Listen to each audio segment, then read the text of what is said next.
Buenos días a todos y bienvenidos al Colisionador de Ideas, podcast en el que hablamos de muchas ideas y de vez en cuando de otras. Vamos a comenzar hoy dando la presentación. Bueno, primero, podcast que hacemos en la Facultad de Física en la Universidad de Sevilla desde Nusgrem. Vamos a presentarnos. Hola, yo soy Pedro de nuevo. Buenos días, yo soy Paco Pablo otra vez. Y hoy tenemos con nosotros dos ponentes súper importantes en la Facultad de Física, muy conocidos, expertos en relatividad.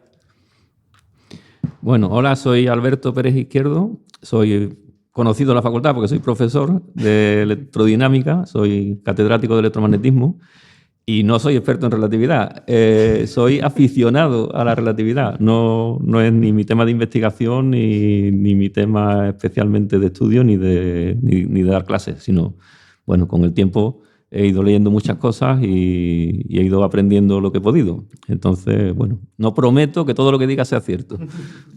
Justo aquí nunca buscamos la veracidad. Y yo soy Mario Misas Arcos, quizá conocido en la facultad mayormente por alumnos y exalumnos, porque la verdad que no hace mucho que yo era estudiante aquí y guardo un recuerdo fantástico de toda esa época. Y tampoco soy ningún experto, yo estoy poniendo la primera piedra en el camino. Gracias a Alberto, que ha decidido confiar en mí para empezar un proyecto de doctorado en relatividad y, bueno, intentando eso y poquito a poco allanando el terreno. Claro, cuando hablamos de expertos, aquí estamos comparando a Messi con dos jugadores de fútbol de la Puebla. O sea, por eso digo, pues bueno, soy experto, aquí estamos dos que no es que seamos los mayores conocidos del tema. Antes que nada, que se me ha olvidado, si estáis comiendo algo, que aproveche, disfrutarlo. Vamos a comenzar hoy, vamos a hablar de relatividad, vamos a intentar que es difícil, es un tema tosco, largo, pero vamos a intentar pues, cuadrar algunas cosillas para que os vayáis contentos hoy. ¿Con qué vamos a empezar? Pues por el principio. ¿Qué es la relatividad? Pues me parece una pregunta más complicada de lo que parece. Muy buena pregunta, desde luego, pero fíjate, se entiende normalmente como una teoría sobre el espacio-tiempo, pero también se puede entender por separado como una teoría sobre la mecánica de los cuerpos masivos, siendo ahora me meto en tema, y de su movimiento, siendo esa la parte especial, y por separado una teoría de la gravitación, siendo la parte general. Después entramos en qué autores interpretan la relatividad como una cosa o la otra, pero básicamente es una nueva manera de entender la mecánica que surge en contraposición a la mecánica clásica de Newton, cuando ya los problemas que esto tenía con la teoría de Maxwell del electromagnetismo se ve que no dan para más y en algún momento de la historia pues se da en la comunidad científica la gran sorpresa de que no era Newton quien tenía razón entre comillas, sino que era Maxwell. Entonces, la relatividad al final es el marco teórico en el que la mecánica, primero la mecánica clásica, la mecánica de cuerpos masivos, encaja con las ecuaciones de Maxwell y posteriormente también se incluye ahí a la mecánica gravitatoria. Claro, además creo que me suena que en el podcast anterior lo comentamos, que durante medio siglo se estuvo considerando a Newton un dios. Y llega... Bueno, yo dije Einstein, pero claro, Maxwell también le da una colleja y le dice que quizá no tiene tanta razón. Claro. Aunque Víctor Manuel dijo una cosa muy graciosa y dijo que quizás que no es que seamos monoteístas, que somos politeístas, quizás que tengamos dos dioses. Hombre, tanto Newton como Einstein son dos de los grandes físicos de la historia, sin duda, y los dos han sido fundamentales en la física y lo siguen siendo. La relatividad surge, como ha dicho Mario, de un problema que hay en el siglo XIX entre la teoría de Maxwell y la mecánica de Newton. Entonces, bueno, habría mucho que hablar de ello, pero esencialmente el problema se puede entender de la siguiente forma. Las ecuaciones de Maxwell predicen la existencia de ondas electromagnéticas y esas ondas electromagnéticas van a una velocidad que es la velocidad de la luz. Pero ese número, el número de 300.000 kilómetros por segundo... Una onda electromagnética es luz. Es la luz, pero esas ondas son soluciones de las ecuaciones de Maxwell. Aparecen en el contexto de la teoría de Maxwell del electromagnetismo. que es una teoría de campos, una teoría en la que en el espacio existen unos campos eléctricos y magnéticos, y esos campos eléctricos y magnéticos pueden propagarse y se propagan a una velocidad definida. La clave está en que esa velocidad viene de los parámetros de esas ecuaciones. Entonces, si nosotros nos movemos respecto del sistema de referencia en el que las ecuaciones de Maxwell son ciertas, se planteaba la gente en el siglo XIX, ¿qué velocidad observamos? ¿La velocidad de la luz que sale de los parámetros de Maxwell, o hay que sumarle o restarle la velocidad con la que nosotros nos estamos moviendo respecto de ese sistema inicial en el que las ecuaciones de Maxwell son ciertas? ¿Puede poner un ejemplo? Sí. Pues, por ejemplo, si estás... imagínate que tenemos piensa en el sonido, por ejemplo. El sonido es una onda que se propaga por el aire. Y se propaga a la velocidad del aire, la velocidad del sonido en el aire. Si hay viento, pues el viento arrastra el sonido. Y si el viento viene hacia mí, pues el sonido viene hacia mí a mayor velocidad. Sí, hay que sumarle esa velocidad. Hay que sumarle esa velocidad. Claro. Y si el viento va en contra del sonido, pues hay que restarle esa velocidad. Entonces, la gente se planteaba y dice, bueno, las ecuaciones de Maxwell, como es una teoría de campos y eso se extiende por el espacio, pues esas ecuaciones serán verdad en un cierto medio parecido al aire, que se llamaba el éter en esa época, ¿no? ¿Verdad? Que es un medio que soporta esas ondas. Entonces, las ecuaciones de Maxwell son ciertas en el éter en reposo, pues la velocidad de la luz es la velocidad de la luz en el éter en reposo. Y si me muevo, pues pasará como con el viento. Habrá circunstancias en las que la luz se moverá más rápido o circunstancias en las que la luz se moverá más lento. Había otras historias, pero esa quizás es la esencial. ¿Qué pasó? Que nadie era capaz de detectar que la velocidad de la luz fuera distinta. Tanto, por ejemplo, el famoso experimento de Michelson y Morley, que es que la Tierra se mueve en su órbita, pues no había diferencia en la velocidad de la luz, independientemente de en qué dirección la midiéramos respecto del movimiento de la Tierra. Y había algunos experimentos más, ¿no? Pues la conclusión era que la luz siempre se movía a la misma velocidad. Entonces, ¿qué ocurre? La regla, la mecánica clásica, que es la que nos está diciendo que las velocidades hay que sumarlas o restarlas, ¿es cierta o a las ecuaciones de Maxwell le falta algo que no comprendemos? Y la solución la encontraron, bueno, vino de la mano de varios grandes científicos, como los Lorentz, Poincaré y Einstein, que es el que normalmente se le suele atachar solo a Einstein. Exactamente, ¿no? Pero ya tanto Lorentz como Poincaré, y no solo ellos dos, sino pues también Larmor y otros científicos de la época, ya a principios del siglo XX se plantean que seguramente lo que ocurre es que las ecuaciones de Maxwell son ciertas y que son válidas en todos los sistemas de referencia inercial. O sea que, con lo cual, la velocidad de la luz es la misma en todos los sistemas de referencia inerciales. Y eso es lo que lleva a modificar el concepto de espacio-tiempo, porque la velocidad es el cociente entre la distancia recorrida en un tiempo determinado. Si un observador que se mueve respecto de mí mide la velocidad de la luz y mide un valor y yo mido el mismo, es porque el cociente de las distancias y velocidades tienen que ser distintos para nosotros, para uno y otro. O sea, pensar, por ejemplo, que lo que se pone siempre de que alguien que va a montar un vagón de un tren y enciende una linterna, entonces si esa persona está viendo y mide la velocidad de la luz, mide c, mide 300.000 kilómetros por segundo, y yo que estoy fuera mido también c, 300.000 kilómetros por segundo, el cociente, para que nos dé a los dos lo mismo, el delta de x y el delta de t tiene que ser distinto, ¿vale? Y entonces, pues, eso es lo que se conoce como las transformaciones de Lorentz, que son las que nos dan cómo hay que transformar los espacios y los tiempos entre los dos sistemas de referencia inerciales para reconciliar las ecuaciones de Maxwell con la mecánica. Si se mueven, o sea, que me acaba de surgir una duda, no había tenido nunca y me la acabas de dar tú. Pero claro, la velocidad de la luz se desplaza a una velocidad diferente dependiendo del medio, ¿no? Bueno, pero estamos hablando en el vacío, claro. Pero en el vacío no puedes tener nada que desplace más a la... O sea, no es como cuando estás en un autobús que quizás se me suma a mi velocidad, sino que en el vacío tú no puedes tener nada que te desplace de más la luz, ¿no? Fíjate que precisamente el problema va un poco por ahí. Es decir, si tú estás en un tren y montas una fuente emisora de luz y haces a ese tren ir a una velocidad endiablada... va a seguir yendo a 300.000 por Efectivamente. Vale. El caso es que por mucha velocidad que tú intentes darle a la fuente de emisión de esa luz, la luz no va a absorber velocidad del sistema de referencia. Pero sí puede decrecer su velocidad, ¿no? Es una buena pregunta, pero en realidad lo que está pasando es un fenómeno físico distinto.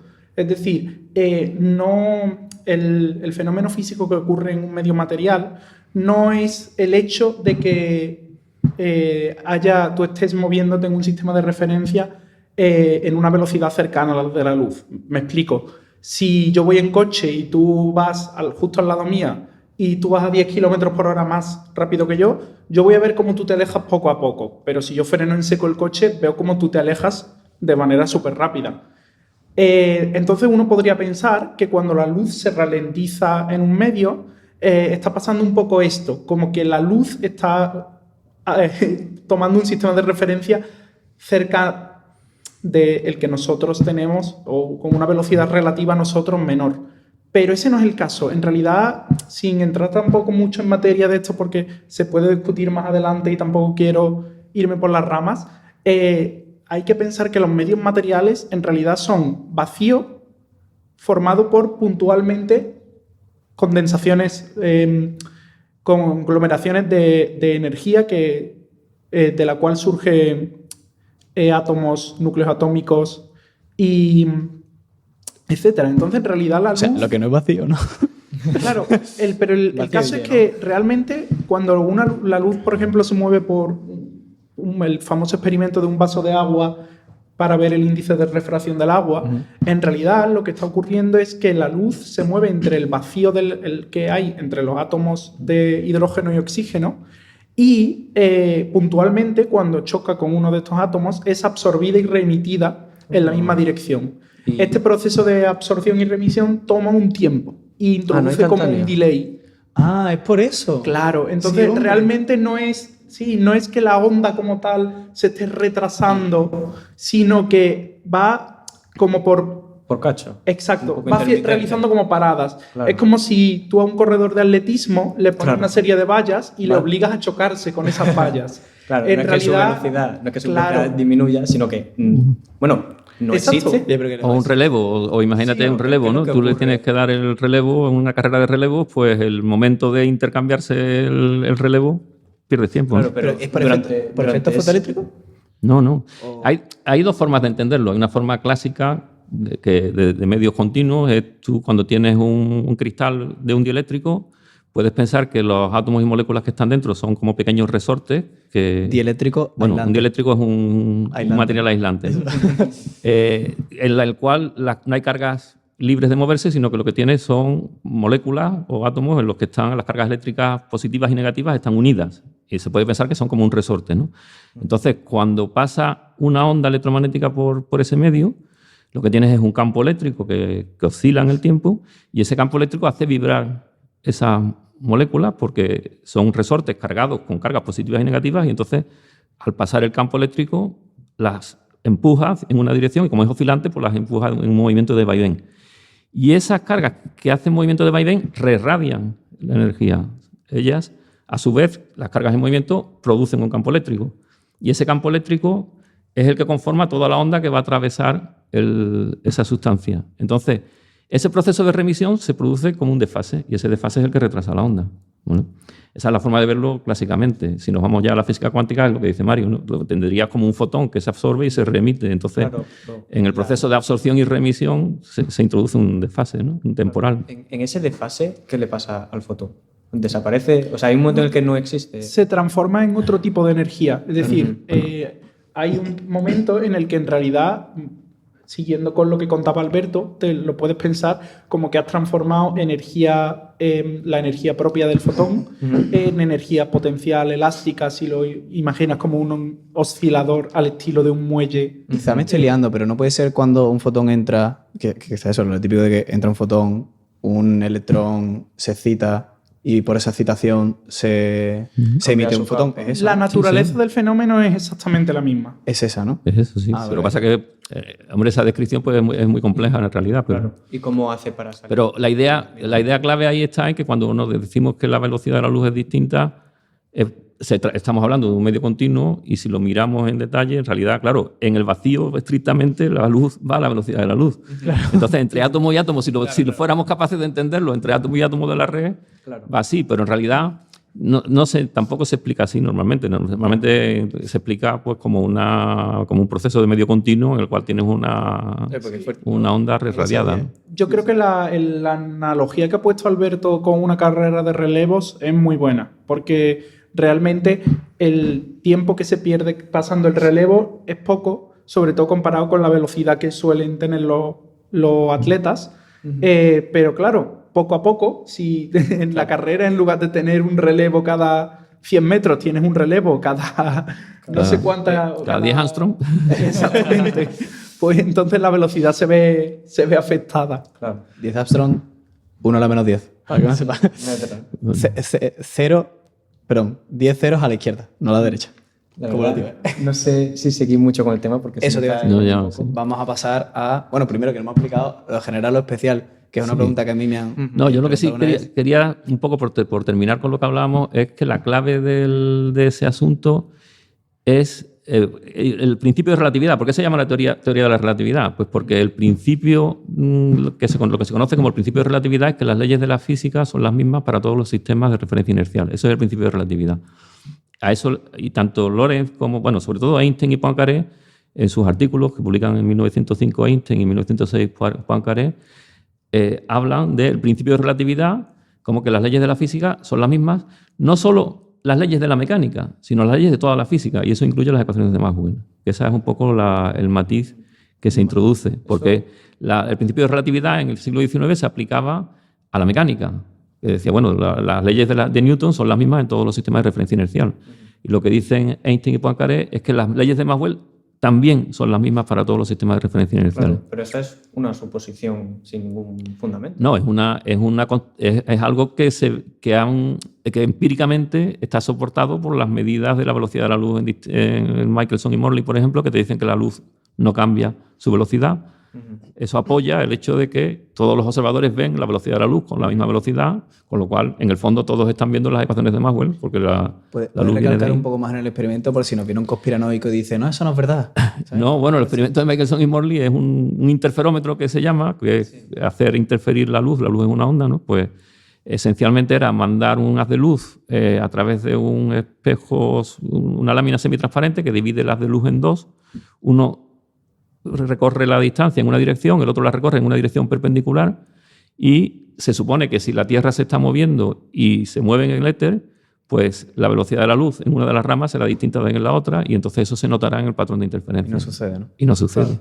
Además, sin meterme tampoco mucho en el tema, el principio de relatividad también tiene su fundamento filosófico, porque claro, si las leyes de la física se cumplieran en unos sistemas sí y otros no, entonces habría sistemas de referencia privilegiados. Y entonces eso querría decir que hay puntos y direcciones privilegiadas en el universo, cosa que contradeciría un poco el principio filosófico de que no hay ningún punto especial dentro del universo. Esto se sale un poco de la temática, pero...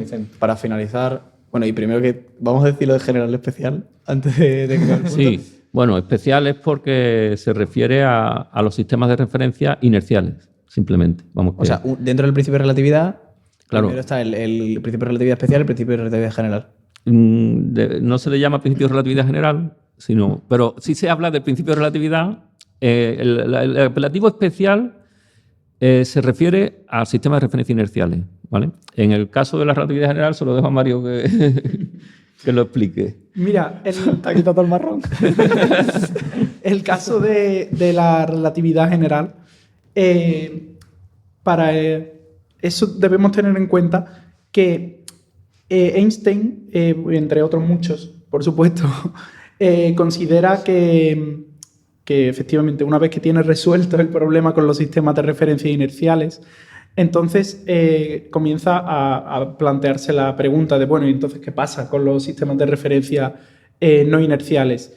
Y el caso es que lo que resuelve un poco, lo que te da la clave para saber cómo se trata la transformación de leyes físicas entre sistemas de referencia inerciales y no inerciales, es lo que se acaba conociendo como el principio de equivalencia. Es decir, al final,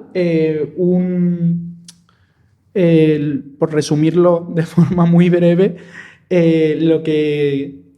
Bueno, dejamos el principio de equivalencia para la pregunta... Para más adelante, si quieres. Sí. Bueno, la idea un poco, si acaso simplemente decir que es general, es porque en un principio se pretendía también que expresar las leyes de la física en un sistema de referencia cualquiera. Podríamos plantearlo en esos términos. Después lo aclaramos eso. Claro, porque primero va la no, especial. No necesariamente inercial. Primero, no voy muy bien de fecha, pero 1905 la especial, 1912 la general. 1900, entre 12 y 17, ¿no? 7, sí. Vale. Es que lleva varios años. Y dato curioso que quizás me estoy inventando, pero realmente nunca se ha medido como tal la velocidad directamente, ¿no? Siempre se ha medido indirectamente, ¿no? ¿La velocidad de la luz te refieres? O sea, nunca, siempre se ha medido como va y vuelve y se ha dividido entre... Creo que te refieres al problema de la velocidad bidireccional y unidireccional de la luz. Y eso responde al hecho de que en realidad todos nuestros experimentos serían compatibles con que la luz fuera a 2C para la izquierda y a 0 o a cerca de... teletransportarse. C, por si acaso no sabes, es simplemente la velocidad de la luz. Yo no sé, esa es una cosa que he oído en el contexto del creacionismo. Está graciosa. Pero está gracioso como pensar que realmente si solo va en una dirección, que sea 300.000 en una dirección y 0 en otra. Sí, claro. sí. Es tan raro el cómo se propagaría. Pero yo creo que sí se mide en una sola dirección. Nosotros teníamos un experimento que llevamos al Parque de las Ciencias de Granada para medir la velocidad de la luz. Y tú podías poner un rayo y llevarlo de un sitio y detectarlo en el otro. Y medir el tiempo de vuelo, el tiempo que tardaba el rayo en ir de un sitio a otro. El problema creo que de medirlo de esa manera es que un sistema de medir cuando llega la luz es imposible porque nada puede medir más rápido que la luz. No, pero tú lo que haces es... O sea, tú tienes, por ejemplo, lo que teníamos era un osciloscopio que registra... Tú ves con un espejo, ves la luz el instante en el que está saliendo y tienes otro detector a una distancia determinada. O sea, tú tienes dos detectores, uno en el punto de salida y otro en el punto de llegada. Y ves la diferencia de tiempo entre los dos. De todas formas, corrígeme si me equivoco, pero creo que es un problema que difícilmente encuentra explicación una vez que tenemos observaciones sobre agujeros negros, porque si la velocidad de la luz dependiera de la dirección de la luz, entonces un agujero negro cuya superficie se define como aquella de la que la luz ya no puede escapar, no sería una esfera, o sea, sería como una especie de o una esfera amorfa, un huevo, un cuerpo que al final dependiendo de la dirección de exactamente, de la dirección en la que fuera más rápida o lenta la luz, adquiriría una forma u otra. Por otra parte, es muy bueno. Por otra parte, habría también problemas con fenómenos como la dilatación temporal. Es decir, si la velocidad de la luz fuera distinta en una dirección que en otra, cuando te muevas en una dirección habría dilatación temporal, pero cuando te muevas hacia otra no habría dilatación temporal o sería diferente. De todas maneras, a mí siempre me ha parecido un poco raro. Yo creo que tú siempre mides, o sea, yo no creo que siempre midas de ida y vuelta, siempre mides de ida en realidad, porque el espejo está reemitiendo la luz. O sea, igual que pasaba antes cuando hablábamos con el medio material. ¿Qué es lo que ocurre en un espejo? En un espejo la luz llega y el espejo es un espejo metálico muy conductor, los electrones del espejo se crea una corriente superficial debida al campo que está llegando y se irradia hacia detrás. Entonces tú siempre estás midiendo la luz que ha emitido el electrón del espejo. Claro, entonces siempre es de ida, en realidad. Es de ida, pero lo divides entre dos.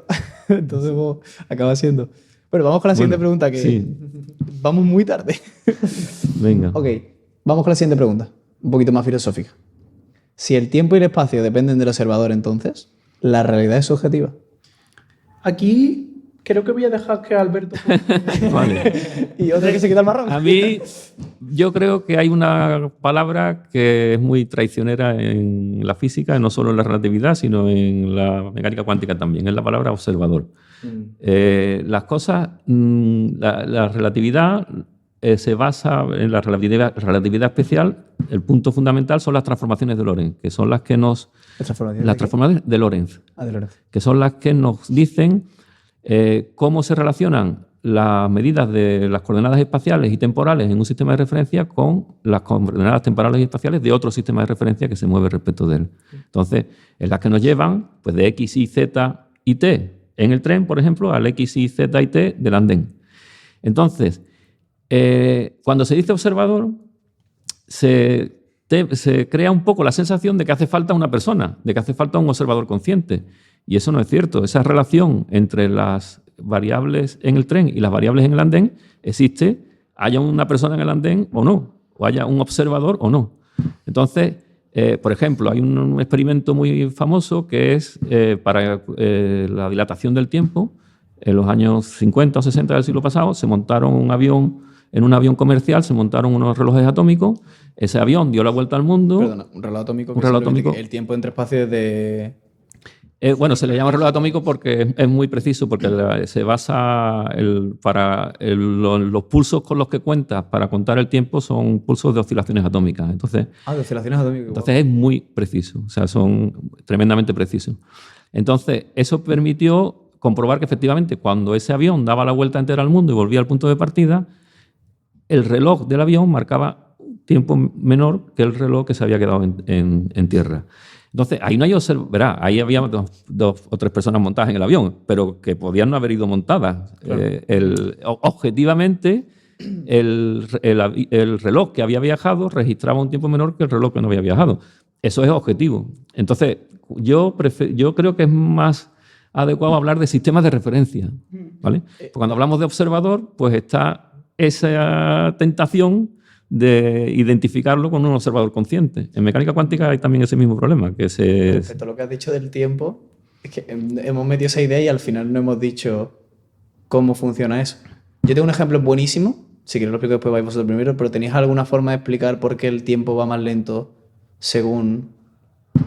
Pues mira, yo creo que justo Alberto ha dado la clave antes, cuando ha dicho, si todos los sistemas de referencia deben ver la luz con la misma velocidad y la velocidad la estás definiendo como la cantidad de espacio que se avanza por unidad de tiempo, para que un sistema que avanza distintas unidades de espacio vea un fenómeno que es la luz con una velocidad igual que otro sistema, entonces debe compensarse el cociente entre espacio y tiempo de manera que el resultado de la medición de la velocidad de la luz sea el mismo si te estás moviendo a 100 km por hora desde mi punto de vista que si te estás moviendo a 10 millones. Me lo va a tener que repetir porque... Entonces, básicamente, esto viene de definir la velocidad de algo como la cantidad de espacio que avanza por unidad de tiempo. Si todos vemos la velocidad, si todos vemos la luz moviéndose a una misma velocidad, eso implica que para observadores que entre sí se están moviendo de forma distinta, cada uno, el cociente entre espacio y tiempo que mide, tiene que compensarse. O sea, si yo estoy moviéndome mucho más rápido que tú, pero ambos vemos que la luz se mueve a la misma velocidad, el tiempo que pasa para cada uno tiene que cambiar tal que compense en el cociente y los dos miramos cero. Sí, siempre se pone el ejemplo del vagón de tren. Sí. Y el de los espejos, el que quería hacer ya. Eso es, si tú estás parado, venga, pues, sí, pues claro. Que quería hacerlo. Claro. Además que siempre lo hago porque cuando me metí en la carrera, siempre se lo hacías a mis amigos que la mayoría son de letra. Entonces muchas veces tú no le puedes explicar nada de matemáticas y siempre tienes que hacer de una manera visual. Y claro, la mejor es la del vagón de tren. Si tenemos un vagón de tren yendo hacia adelante a la velocidad de la luz y ponemos dos espejos y un rayo rebotando entre los dos espejos dentro del tren, lo que va a suceder es que imaginemos 3 tiempos. En el tiempo 1 lanzo el rayo de un espejo al otro. Claro, cuando el rayo rebote en el otro en el tiempo 2, el espejo que en el tiempo 1 estaba en la posición inicial ya no está en la posición inicial, está adelante. Por lo que el rayo, para llegar al espejo de nuevo, del tiempo 2 o 3, depende, tendría que recorrer más espacio que si el tren estuviera quieto, por lo que el tiempo se ralentiza. El tiempo es relativo según, pues, cuanto más rápido vayamos, más se ralentiza. Aunque pregunta que esto no es teórico, ¿esto está confirmado o es...? Sí, esto está confirmado. Claro, hay experimentalmente confirmado, ¿no? Claro, hay muchos experimentos que lo corroboran. El que ha dicho antes, ¿no? El que he dicho antes, pero también, por ejemplo, en los aceleradores de partículas, la vida media, o sea, la mayoría de las partículas elementales que se estudian en los laboratorios, los aceleradores, son inestables, se desintegran en un tiempo muy corto, ¿no? Tienen un tiempo de vida corto.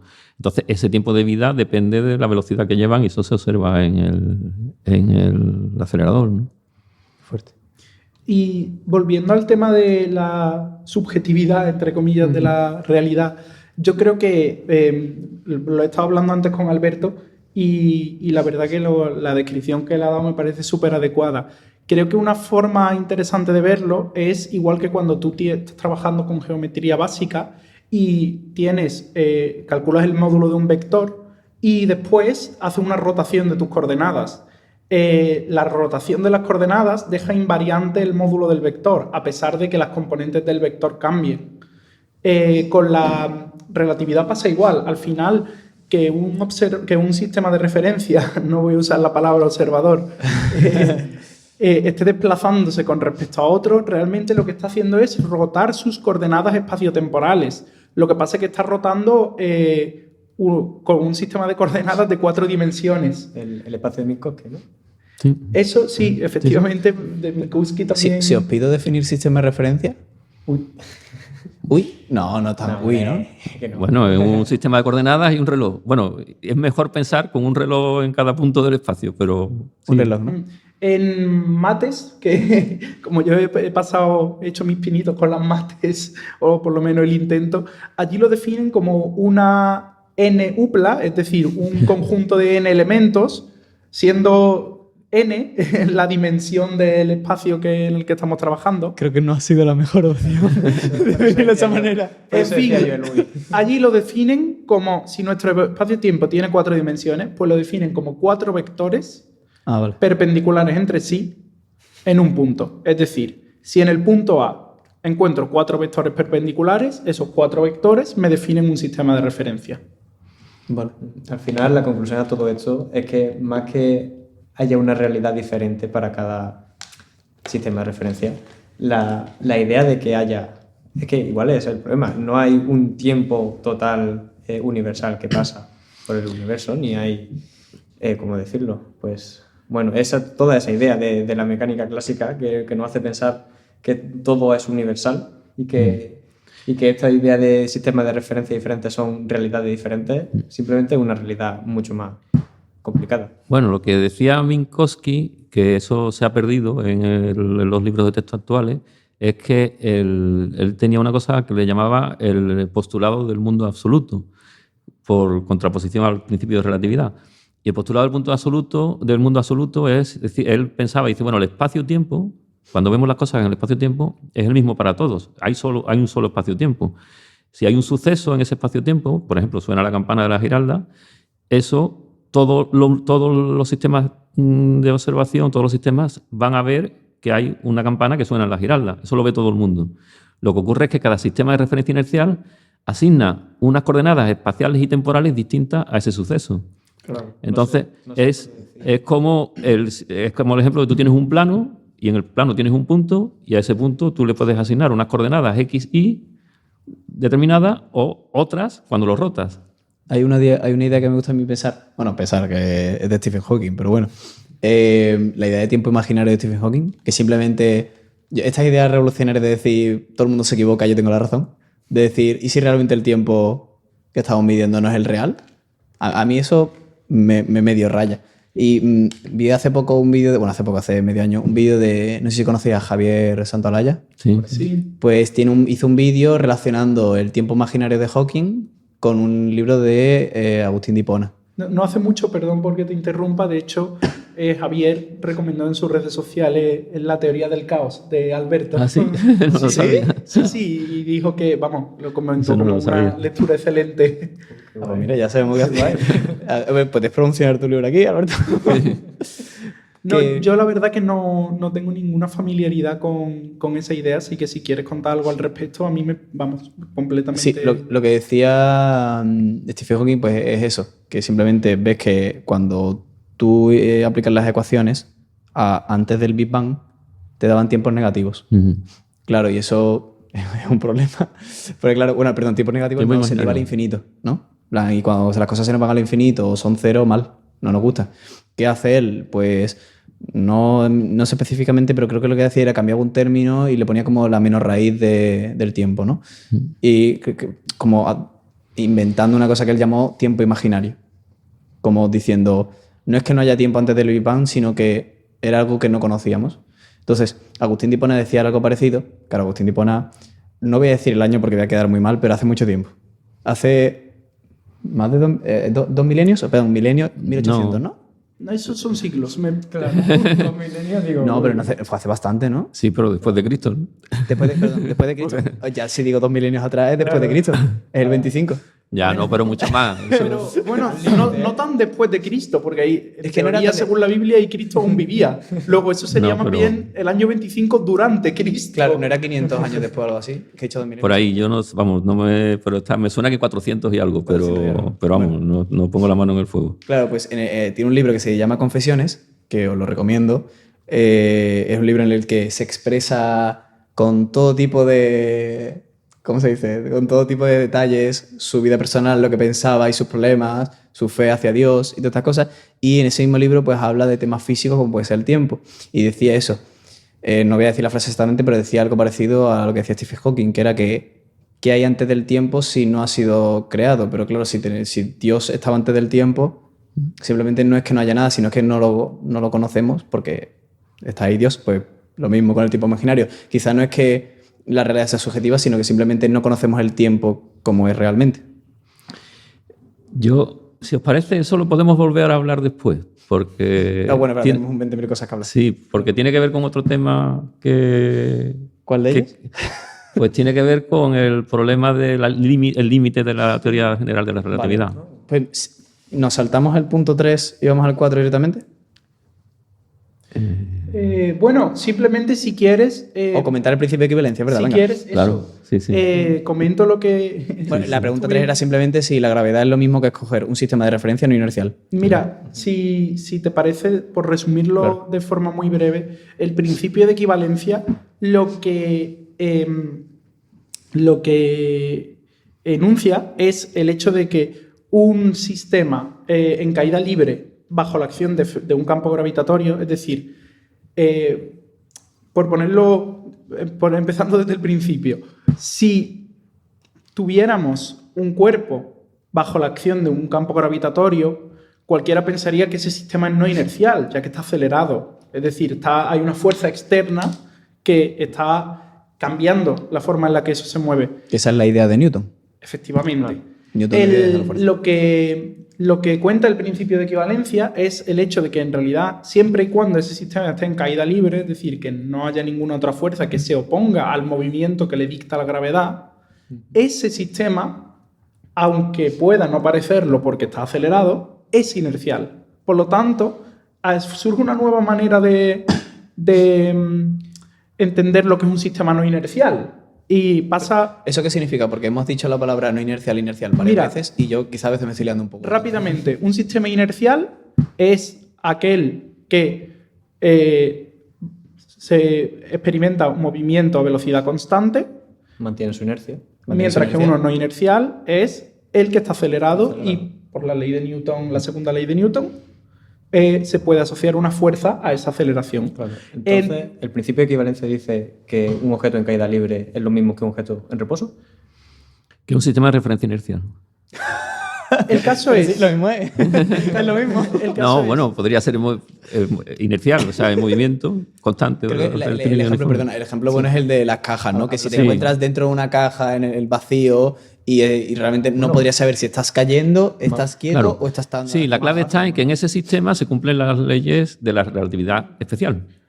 claro. O sea, las ecuaciones de Maxwell y las ecuaciones de Newton, bueno, las ecuaciones de la mecánica, que no son las de Newton, pero las ecuaciones de mecánica relativista se cumplen en ese sistema de referencia en caída libre.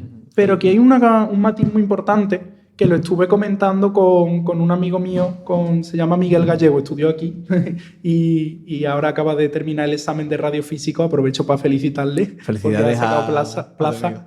Y él me preguntó, me hizo la misma pregunta. Resulta que, claro, si tú defines, si según el principio de equivalencia un sistema inercial es equivalente a un sistema en caída libre, entonces un sistema que esté influenciado por un campo gravitatorio, pero no en caída libre, es equivalente a un sistema de referencia no inercial. Entonces, ¿qué ocurre? Porque en la relatividad especial te decía que las leyes físicas eran las mismas para todos los sistemas inerciales y en la general lo podemos extender a los no inerciales. Porque en realidad el principio de equivalencia implica que en todo punto del espacio-tiempo, a escala local, se comporta tiene la misma forma que un espacio-tiempo plano. ¿Qué pasa? Que si tú imagínate que tienes una nave con tus motores, te mueves por el cosmos, claramente esa trayectoria no es la de un cuerpo en caída libre, porque tú estás ejerciendo con tus motores una fuerza distinta a la que te marca la gravedad del cosmos. Pero, ¿qué pasa? Que estás paseándote por un cosmos que localmente está compuesto de pequeños, es una especie de mosaico de espacio-tiempos planos. ¿Y qué ocurre? Que entonces en cada punto de tu trayectoria pasa, tú puedes, reformulo, tú puedes describir la trayectoria de la nave, que no es una trayectoria en caída libre, como la unión o el cruce de muchas trayectorias que pasan por esa tesela de espacio-tiempo plano por las cuales localmente tú te estás desplazando. Entonces, la conclusión es que a escala local siempre a pesar de que tú estés experimentando un movimiento que no sea en caída libre, también van a cumplirse las leyes de la física, porque el espacio-tiempo a esa escala se comporta como un espacio-tiempo plano y el movimiento que tú estás experimentando, aunque globalmente sea no inercial, localmente se comporta como un movimiento inercial. No sé si esto quizá Para el que esté escuchando en casa, alguno... Mira, había un experimento súper simple que recuerdo que hacían algunos influencers o lo que sea, que coges una botella, le haces un agujero, una botella llena de agua, y obviamente si está en una mesa se cae el agua, pero en cuanto la tires por la ventana deja de salir el chorro de agua, por ejemplo. Sí. Y claro, para los conspiranoicos, otra cosa para los conspiranoicos, que es muy fácil. O conspiranoico, o bueno, que simplemente no lo sabe, pero yo tenía un colega que se pensaba que la antigravedad existía. Se pensaba que las naves en el espacio, la gente flotaba porque activaban el botón de antigravedad. No, lo que sucede es que están en caída continua. Están todo el rato cayendo y claro, tú cuando caes no es que estás flotando en una especie de sistema, no. Simplemente es que estás cayendo todo el rato y lo que sucede es que la trayectoria que estás todo el rato girando alrededor de la Tierra, que no es más que caer. Sí, pero ahí se ve, ese es un buen ejemplo de ver cómo un sistema en caída libre es un sistema inercial. O sea, dentro de la Estación Espacial Internacional no es que no haya gravedad, porque si no hubiera gravedad la nave se iría por la tangente. Pero está en caída libre y entonces dentro de la nave es como un sistema de referencia inercial. Un objeto que tú lo dejes en reposo se queda en reposo y si lo lanzas se mantiene en velocidad constante hasta que llega al extremo de la nave. Claro, mantiene su inercia, de ahí la palabra inercial. Vamos con la siguiente pregunta, enlazando con lo otro que dijimos. ¿La velocidad de la luz en el vacío es también el límite de la velocidad máxima en el espacio-tiempo curvo? Y antes de nada, ¿alguien quiere decir por qué existe un límite máximo de velocidad? ¿El por qué? La física parece que no contesta muy bien los por qué, ¿no? No sé yo... Eso viene de las transformaciones de Lorentz. Las transformaciones de Lorentz implican, entre otras cosas, por ejemplo, que, igual que hemos hablado de la dilatación del tiempo, implica la contracción de las longitudes. Cuando uno mide una barra de 1 metro, por ejemplo, que está montada en el tren, la persona que va en el tren mide que aquello mide 1 metro y la persona que está en el andén viendo pasar el tren ve esa barra más corta.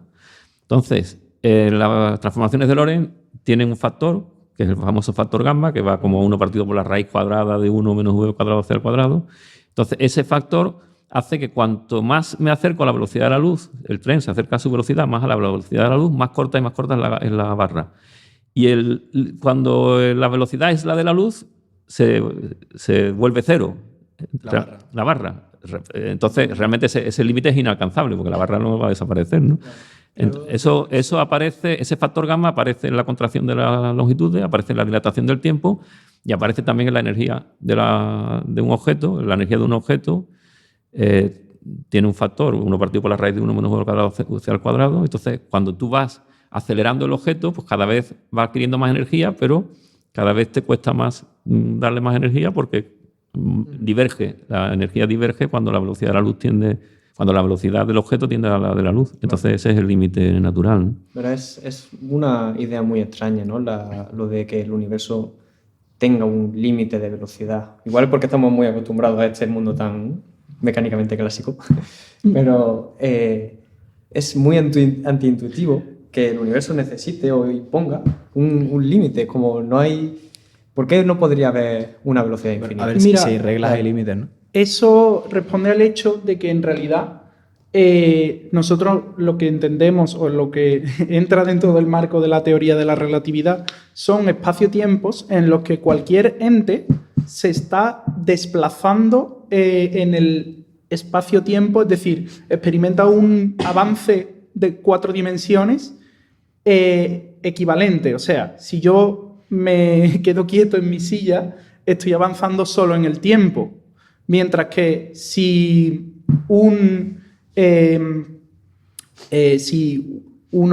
por ejemplo Alberto aquí cogiese una moto y empieza a avanzar muy rápido en el espacio, le pega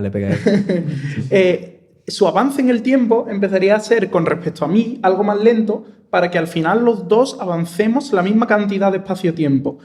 Lo que ocurre con la luz es que es el ente físico cuyo desplazamiento espaciotemporal está proyectado al 100% sobre el espacio. Toma ya. Es decir, lo contrario de ir a la velocidad de la luz es estar en reposo. Cuando tú estás en reposo, todo tu movimiento espaciotemporal es el avance hacia el futuro que experimentas. Nunca lo había escuchado así. Es buena cosa verla así. Mientras más rápido te mueves con respecto a un sistema, empiezas a ir un poquito más lento hacia el futuro, pero a ir un poco más rápido en cualquier dirección del espacio. Sigue hasta que... ¿Repetir eso, perdona? Por supuesto. Si yo estoy en reposo, estoy avanzando solo hacia el futuro. Si yo empiezo a moverme un poquito con respecto a ti, tú vas a medir que mi avance hacia el futuro es un poquito más lento. Oye, qué fuerte, no pero mi avance en cualquier dirección en la que yo me esté moviendo es un poco más rápido. Entonces, la cantidad total de avance espaciotemporal es la velocidad de la luz, porque si yo, con mi moto súper rápida, me pongo a la velocidad de la luz, tú vas a medir que yo dejo de avanzar hacia el futuro. Todo el avance es espacial. ¿Se puede viajar solo al futuro? Bueno, siempre viajamos hacia el futuro. No, a ver, solo al futuro. ¿Se puede en algún momento no viajar al futuro? Bueno, un fotón lo hace, claro, pero tú no podrías, porque tienes masa. Para un fotón todos los momentos son equivalentes. Sí. Efectivamente.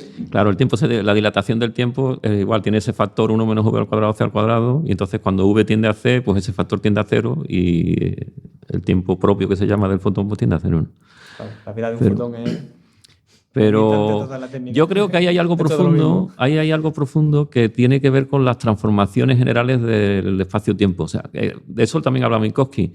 Desde el momento en que se considera el espacio-tiempo como un todo, las transformaciones de Lorentz son más generales que lo que serían las transformaciones newtonianas, en las cuales hay un tiempo absoluto. Entonces, las transformaciones del espacio-tiempo no están de acuerdo, son más generales que las de ese tiempo absoluto. Pero lo que se introducen es un factor especial, que es esa velocidad de la luz, que aparece como ese factor. Y digo que hay algo más profundo porque eso tiene que ver realmente con la geometría del espacio-tiempo. Y fijaos en una cosa, la relatividad surge del problema del electromagnetismo.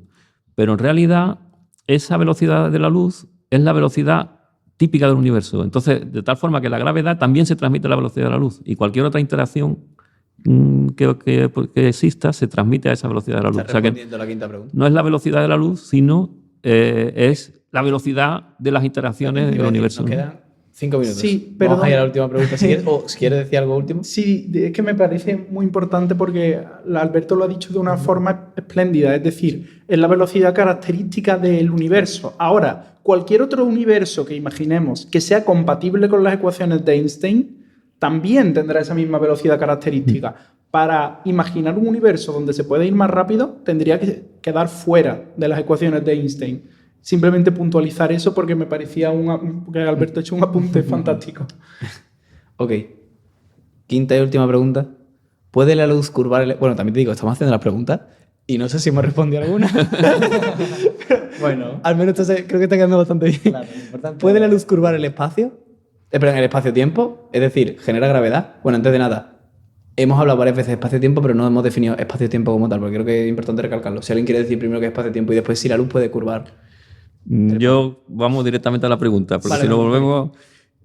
Bueno, me lanzo. En las ecuaciones de Einstein hay una forma de expresarlas, que es debida a un físico muy famoso, que dice que la materia le dice al espacio-tiempo cómo curvarse y el espacio-tiempo le dice a la materia cómo debe moverse.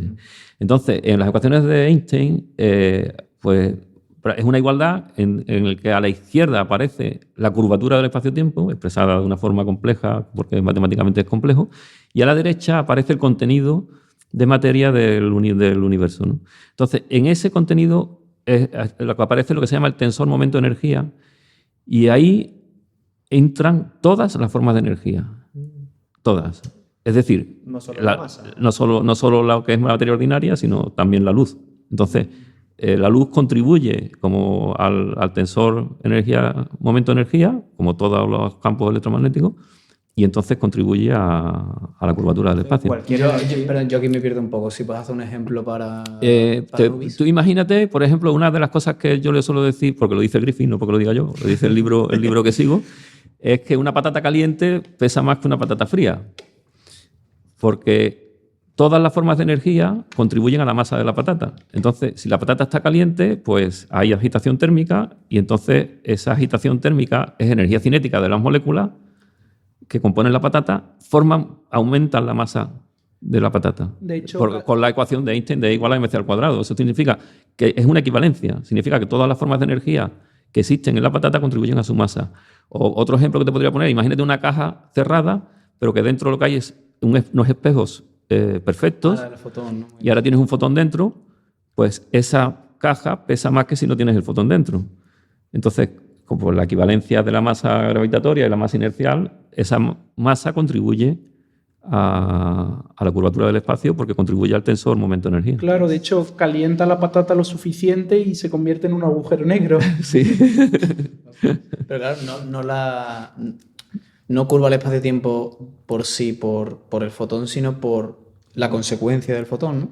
No, sí lo hace. No, todo. Yo entendí que lo de la caja era porque, claro, el choque con las paredes genera calor. No, y ese calor es el que... No. Si las paredes fueran perfectamente reflectantes y no hubiera pérdida, el fotón que tienes contribuye, su energía contribuye a la masa de la... Mira, yo me gusta entenderlo. Bueno, perdón, no sé si te he cortado, Alberto. Como el proceso contrario a la aniquilación materia-antimateria.